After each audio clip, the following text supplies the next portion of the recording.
Content warning, schizophrenia and self-deprecation. A chemical imbalance, they said. Miss Lena with her brain recipe that has too many strays and can't take a hint. One keeps asking to go to Six Flags. Apparently, I can be categorized as a lighter case schizophrenic, a title that's both insulting and complimentary, since it means I can hold down a job just like any of the normies, but they'd have me locked up somewhere if my condition was any worse. I was officially diagnosed with schizophrenia when I was just 13. Experiencing puberty and a mental illness at the same time was like doing stand-up comedy while being waterboarded. When you're that age, being embarrassed was the worst thing that could ever happen to you. Luckily, my parents were supportive and didn't view my diagnosis as a death sentence. They even joked that I didn't need to have friends. I had plenty inside my head. Jawbreaker 1999 said it best. This is high school. What is a friend anyway? I regularly took my medicine, quieting the shouts to whispers, keeping the hallucinations at a minimum, calming the schizophrenic paranoia into regular teenage angst. No one suspected a thing. A drama queen. The girl that's just a bit too much. A histrionic pick-me. Better than that girl that's a danger to the school. Quirky is better than crazy. It was both exhilarating and terrifying when college came around. I was excited to meet new people, explore different opportunities, the whole 9 yards. A huge college campus like this was special. Anonymity was a gift. No one gave a fuck about how weird you were. It was amazing, but very lonely after 1 week without my family, my dog Jellybean, or anyone really. I had issues staying focused because the bubble that served as my sanctuary was gone, forcing me into the driver's seat, the girl who can't even get a word out when people ask her a general question. I rehearsed my "a little about myself" speech in class when it became my turn, only for everyone to snicker at my lack of volume control and racing thoughts that prevented me from finishing a sentence right.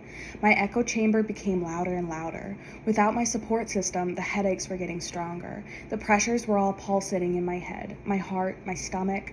I wanted it to stop. You got what you wanted. No one's looking at spazzy Lena now, huh? You know why? At least in high school they cared enough to point and laugh. Now they just feel sorry for you. You've changed the location but not the situation. You just have a fancy room to cry in after you spent the day inconveniencing your professors and your classmates. How'd I even get into college? Was it a pity acceptance letter? My grades blew, so did my parents offer a donation or something? Does everyone know except me? Is that why no one's looking me in the eye? I knew it. After some much-needed dorm breathing time after my chemistry class, I went downstairs to the courtyard and mustered up the courage to ask this cute guy around the corner for a cigarette to match my coffee in an effort to look effortless. Must look aloof and only spoken to if I approach first. The campus club fair was happening, and I knew this was my time to make some friends before I lost my head. Mom and Dad already paid extra for a private dorm, so I'd have to repay them with reassurance it wouldn't be a repeat of high school. I took a deep breath, held my head high, and spurted out what I'd been practicing for the past 10 minutes in my head. Hi, I'm interested in learning more about the college drama club. Do I have to be a theater major? Fuck. Maybe she thinks I'm practicing my projecting for the stage. God damn it, I'm an idiot. To my surprise, the blonde with the kind eyes just smiled and said, "Not at all. We are open to everyone. Please sign your name right here. Auditions will be tomorrow afternoon at 4. I am Emma, the club's campus ambassador." Who's going to tell her about our situation? Oh, she knows. It's so obvious. Why spoil the surprise? She can spot a crazy a mile away. She's just smiling so you won't use her for an ashtray. You're trash. Enough! I nodded my head, took a drag out of my American spirit, and furiously scribbled my name on the clipboard. "Thank you, see you tomorrow." I saluted for some reason, maybe to signal I'm awkward as hell, please don't question it, and I walked back upstairs to my floor. As I looked into the mirror, I didn't realize making it into the drama club was more important to me than I thought. When you're on stage with a script, you're part of a collective goal while still having the freedom to put your own spin on the words.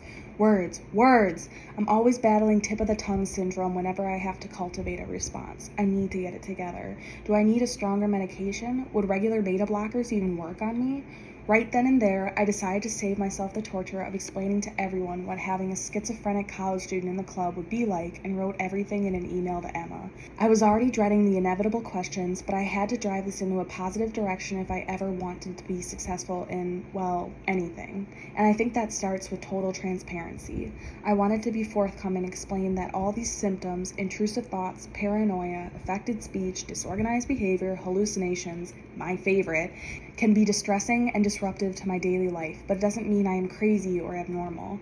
You're not defined by this. You're defined by your strength. Fuck what they think. Last but not least, I made sure to drive the point home. My schizophrenia is a mental illness and not a personal failing. With the proper treatment and support, I can manage my symptoms and lead a fulfilling life. I am more than what hurts me. I am who I am because of how I overcome it. Sent. Here we go.